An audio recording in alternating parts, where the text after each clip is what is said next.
asked people on Twitter to say what deck they thought was most likely to take down this tournament, and the general consensus was that, like, most people said that they thought a green Wolf Run base deck would end up taking the tournament. I mean, a lot of people thought green-white versions were very well positioned right now. Green-white? Yes. And I would have to agree. I think the green-white controlling version and the green-white more aggressive version of the Wolf Run decks are very powerful right now. So that's double splashing? You're splashing white for what, like Oblivion Ring? Well, white's not really a splash. You're actually just playing white. Okay. Red is just splash for the Wolf Run. And that's how powerful that card is. Yeah. And white you have for cards, if you're playing the controlling version, for cards like Day of Judgment, if you're playing the aggressive version, for cards like Mirror Crusader. So in mirror matches, Mirror Crusader obviously breaks it wide open. Okay. And so the white version against the token deck, so you think that's going to be more than meta no game. longer uses Dungrove Elder. No. Would that be correct? Okay. Well, that's interesting. And I have seen some tweets, people mentioning that Death Touch is an essential ability these days because of the Shroud on Dungrove Elder, or Hexproof. I'm sorry. Hexproof. I keep losing to that in Limited. All right, so Nick apparently has to play, and he leads things off with an island and passes the turnover.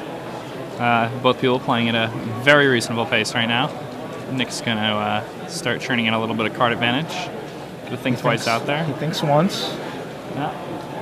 And back-to-back Drowned Catacombs. And Brandon, that he lands the card he needs to land right there, Dungrove Elder, as Dungrove a 3/3. Elder, which is pretty powerful here against Nick. Now, Nick's deck does have a lot of ways to deal with that. He's playing 2 Wormcoil Engines. His Grand Architects are really strong there also. Now, I'm interested to see what Nick actually has in his hand, because he's not just really flash fact, think twice. Brandon's doubled down on his Dungroves. Now 4/4s. Yeah. And soon they might be 5/5s. Yeah. So playing very fast here. Nick's at 6 already, and Nick's going to flash in a Snapcaster with nothing in his graveyard. Nothing in his graveyard. So he's just using it here to soak up 5 damage. Yeah. And Nick's going to drop down to 11 here. Now, if Nick wants to win this game, he's going to have to... pretty much has to land a Wormcoil Engine. Yeah, he needs to go land Wormcoil Engine the next turn. But with an opponent going Garruk Primal Hunter, things are looking pretty bad, because even if he does land that Wormcoil Engine, his opponent's going to be able to, just draw like 5 or 6 cards off one of those Dungrove Elders. So of course he had to have that Wormcoil, and he cast Dismember without paying any life. He had the 2 black to get rid of the Beast token. So here we go. Those are... Oh. So it looks like Brandon declared attackers and then Beast Within the Wormcoil. So he's going to get 3 tokens total. Beast Within 3/3 and the 2 worms. One with Death Touch, one with Lifelink. Let's see. Will Brandon cash this in? Draw a bunch of cards? No. He's just going to make another beast, pass the turn. I think in that spot, I normally just want to draw 6 cards. I think that that would pretty much lock up the game. So it looks like the timing of that Beast Within was after blockers were declared. Otherwise, Nick would have blocked with the 3/3 Death Touch. Correct. And by doing it in that fashion, he keeps the Dungrove alive for another turn. Yeah, not only does he keep the Dungrove alive, but also prevents Nick from getting the life. Right.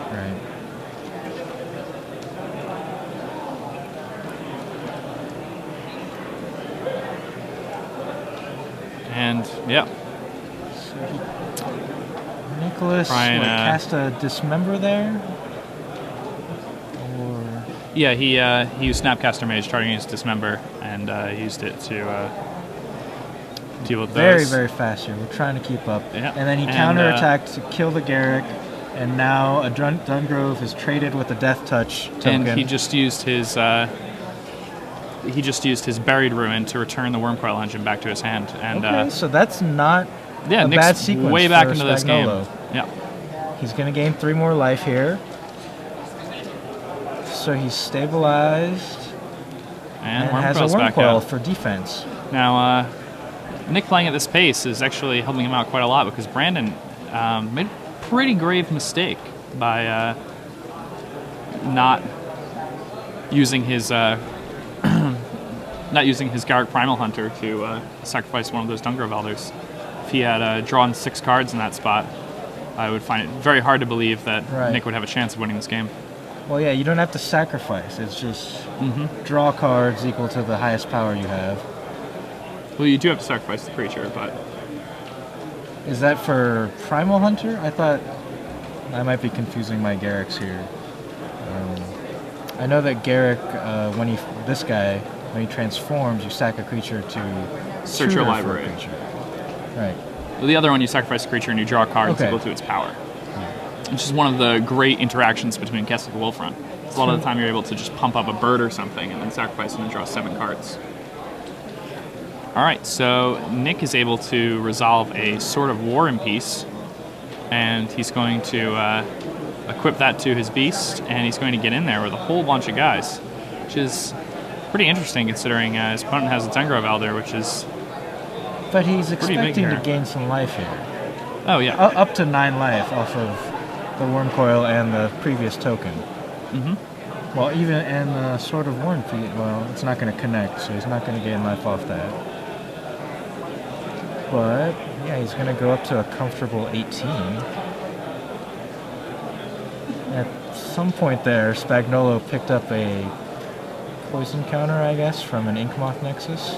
Yeah, Brennan attacked last turn before he had cast that Garrick. He attacked with an Inkmoth. Kind of for 1. And now Brandon's going to slow down and think about what he needs to do to win. Ooh, and if he's tapping that much mana, a green Sun Zenith for 6 is pretty good. But a Dissipate. Yeah. So Brandon wanted to go and get a Primeval Titan there, but it was countered.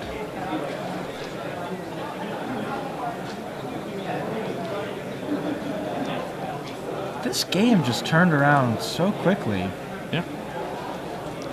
And I mean, at one point, Nicholas was definitely down to what, like 3 to 5 range?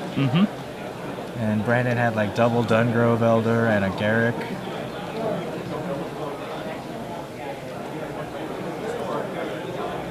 Now let's see what Nick's going to do here. I think he may have just drawn another land. Which is not what he wants to be drawing at this point. He's got plenty of those. And I've seen Nick Spagnolo play in the past. He does usually play at a fairly quick pace. Yeah. Nick's a fast player. So he may have kind of trapped Brandon into playing along at his pace and making some mistakes there in his decision tree. All right, so Garrick, you do not have to sacrifice for Garrick Primal Hunter. I'm sorry, I was. So yeah, it was. Yeah, it was the you're backside correct. of Garrick. Yeah. I mean, there's 3 Garricks essentially off of 2 cards. There's a lot of. It's been a long day. There. I know what the card does. Just. Ooh. Okay. Now with the. Spellskite, huh? Yeah. With that sword in play, that Spellskite, the extra body on that Spellskite is pretty good. Yeah. And, so Brandon tried to fight with Garrick against the token. He just missed out on making a wolf there. And Nicholas said, no, you're going to fight against Spellskite. Yeah. Spellskite said, woo! Which is Spellskite speak for please target me instead.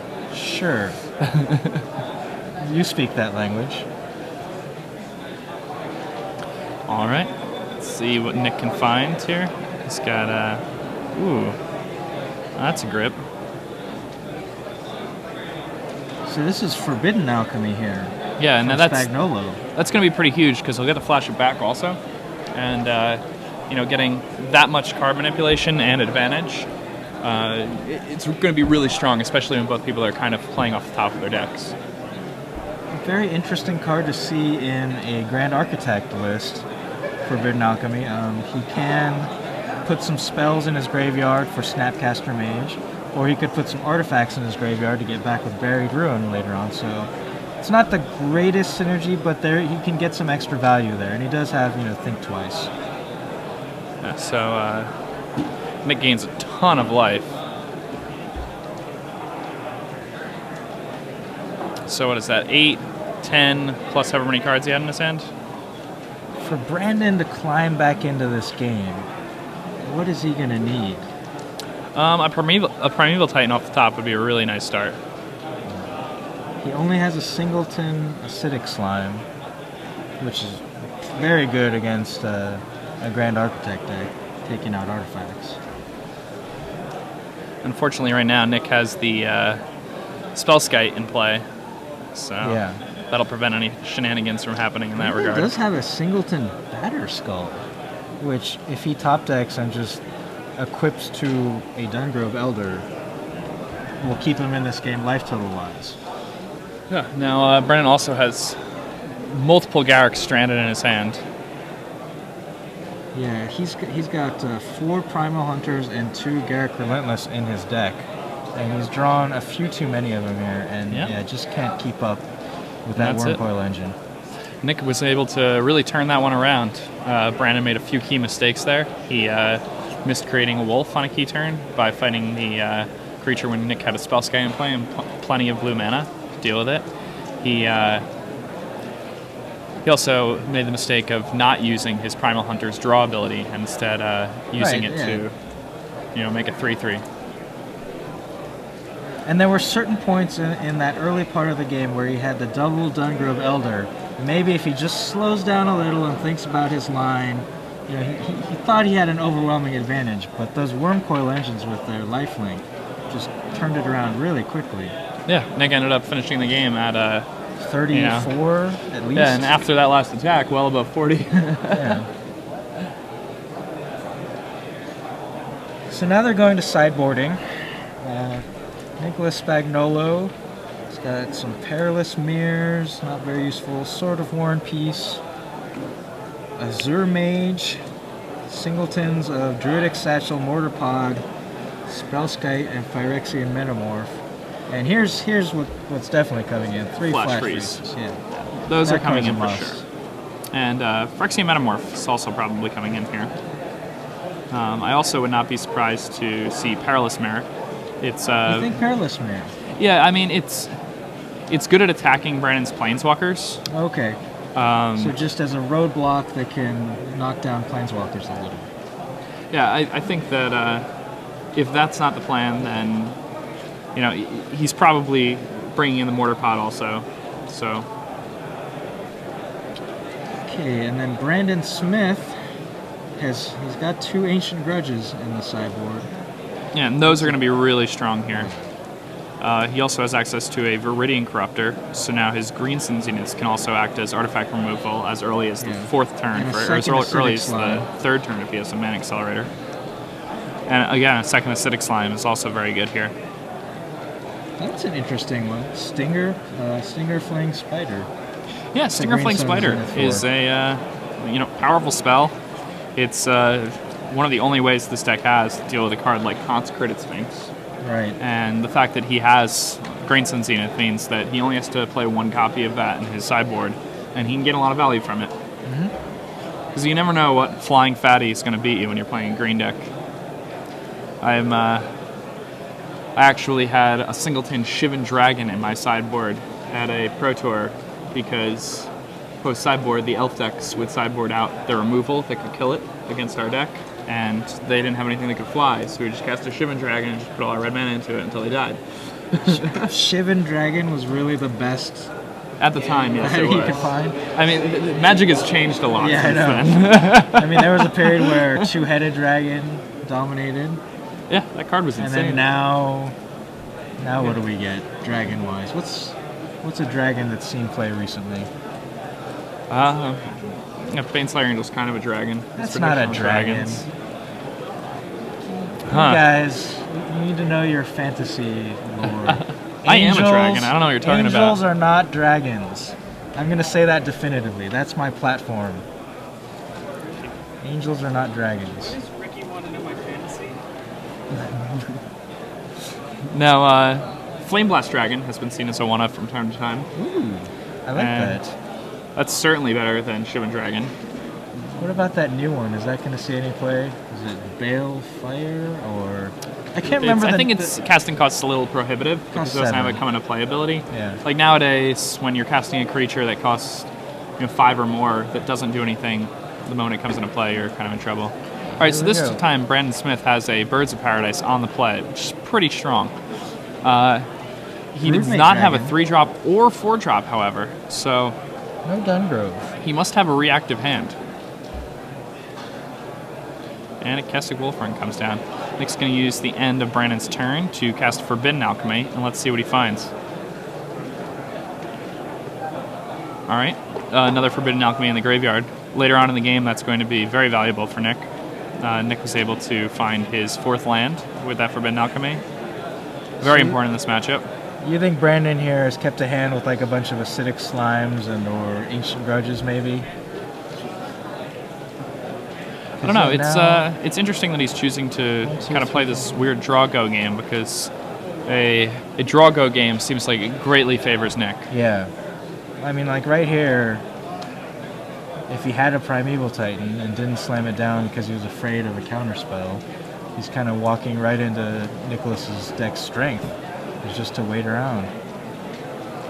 And Nick starts taking advantage of that by using an Inkmoth Nexus to attack. All right. So Brandon Smith is going to use a Beast Within and target one of Nick's Inkmoth Nexi. It's going to give Nick a 3/3. I don't know how good that is because then Nick's able to starve him for a little more mana, and now Nick has a clock. I had one time when I was playing Pyromancer Ascension, I had an opponent Surgical extract my Pyromancer Ascensions, and I had no way to win. And then he Beast Within one of my lands. Oh, wow. And I was able to kill him with a 3/3. So... So Brandon either had or just drew a Primeval Titan, went for it, and Nick had a mana leak with the last 2 mana open. So Brandon was trying to keep Nicholas off of at least the Dissipate mana there, but ran into the mana leak. Brandon's going to go up to 2 poison counters and down to 17 life. Something that's really interesting about Nick's deck is that because of Grand Architect, he can actually make the Inkmoth Nexus blue, and then it attacks for 2 poison damage. I did that in a booster draft once. I attacked 10 times with an Inkmoth Nexus pumped by Grand Architect. It was like the rest of the deck was ultra controlling, so that was really all I could do. And Brandon has the Acidic Slime to take out the Inkmoth Nexus. So there goes that dream of poisoning him to death for now. There are 4 Nexuses total in Spagnolo's deck. Oh. And that's pretty good. Phyrexian Metamorph copying Acidic Slime to take out Brandon's Inkmoth Nexus. So look at this board. Mono Forest versus Mono Islands. Yeah. How it should be. Mono Forest is a little better when it lands a Dungrove. But Flash Freeze takes care of that problem. Alright, now Nick's going to crash in for a few more damage. And Brandon's got a decision to make here. That's interesting that he chose to block the 3/3. He is saving himself some damage, but the Death Touch on the Acidic Slime is... Because Brandon has some huge monsters in his deck. Primeval Titans, I mean, Brandon has Dungrove Elder. You don't want to trade those probably for a slime. Thrun, too, post-board. But, I mean, Thrun you could at least regenerate, but... That is a Viridian Corruptor. It is Viridian Corruptor, which is very powerful here. So that... He could have had that in his hand, knew he was going to Corruptor... Okay, Nick's going to go ahead and cast Forbidden Alchemy, and... looking for a leak or a Flash Freeze. He sees 2 mana leaks. And... I mean, he's got some decisions, because he's also got some other powerful spells in his... Dumps 2 leaks and uses a Flash Freeze. Yep. And now he found himself a sort of feast and famine in that process, so now he's going to be able to suit this guy up. That's all. And with that guy having protection from green, Brandon's going to be in a world of trouble. He's going to need an Ancient Grudge and fast. And not only that, but he's going to need the red mana to cast it. Or he could discard it to the Sword of Feast and Famine, and then flash it back. It's true. Then he's got to take another hit from the sword. Yeah. Green Sun Zenith for 5 Acidic Slime, but negates. Yeah. And Brandon just packs it in. Wow. Yeah. And wow, that was really fast. No kidding. I mean, Yeah, so Nick Spagnolo advances to 5-0-1 now, playing an interesting Grand Architect brew. For those of you listening at home, the deck list is 2 Wormcoil Engine, 3 Spellskite, 4 Snapcaster Mage, 4 Grand Architect, 4 Mana Leak,